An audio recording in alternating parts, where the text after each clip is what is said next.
Exercise. This is part 4 of a series dedicated to helping healthcare professionals model healthcare and not sick care.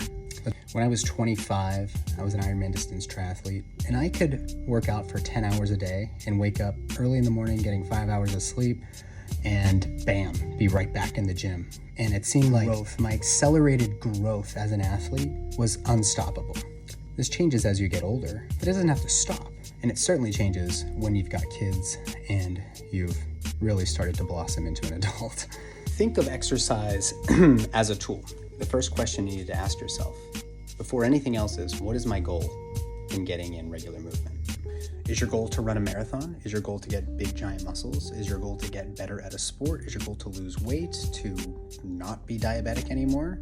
Or is it to grow a healthy baby? Pick a goal, and that goal may change with time, but have a goal. The second question to ask yourself is, do I feel motivated right now to exercise? If you're exhausted, you didn't sleep well, if you're fatigued, instead of doing a workout, focus on something called working in, where you move more slowly, your mouth doesn't get dry. Maybe you're sipping on chamomile tea, doing some restorative yoga. That might be your focus today, and that still counts as exercise. Then, of course, the consideration is how much exercise.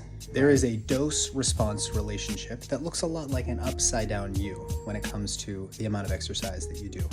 If you do too little, represented by the left-sided orange square, you're not going to get the benefit. If you do too much, represented by the right-sided square, you're doing far more than your body's able to recover from.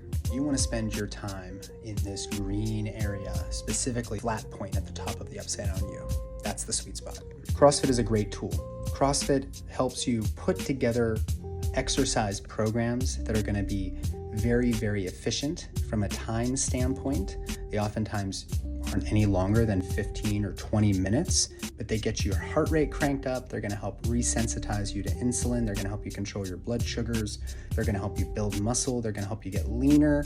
All of that, but only if you're well recovered from the previous day. Now, somebody who is really, really dialed in on exercise can still do weight training even when they're not recovered.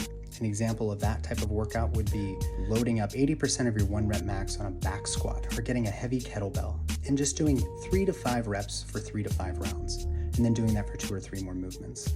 You can also try blood flow restriction workouts. I won't get into that now, but I did do an interview with Mike DeBoard of B3 Sciences.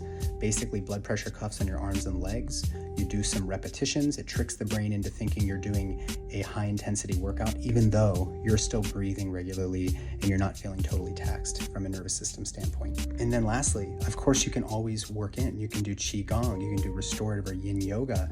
You can take a long, nice walk. Now, I've said a lot about various types of exercise, but frankly, even playing with your kids, like Penny and I up here, can be exercise.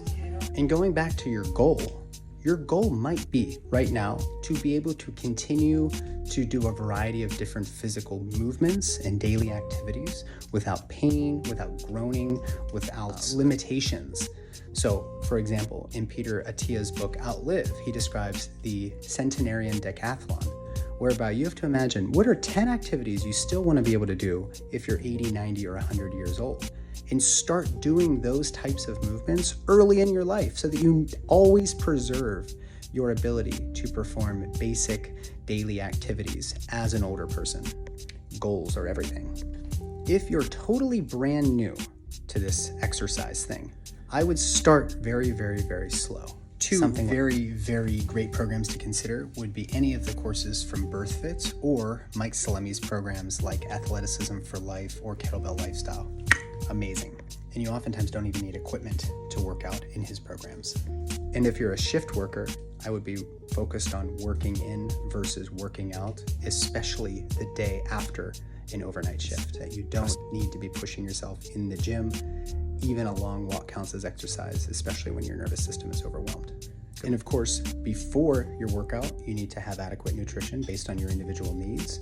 after your workout, if you want to build muscle, you've got to have extra protein, some amino acids, those types of things. Go back to the first video in this series if you want to know what I do before and after my workouts. And lastly, mobility is probably your best friend. Again, Mike Salemi is kind of the king of mobility in my opinion. He's helped me recover from injuries. He'll help you figure out how to adequately keep your spine in alignment during a variety of different movements.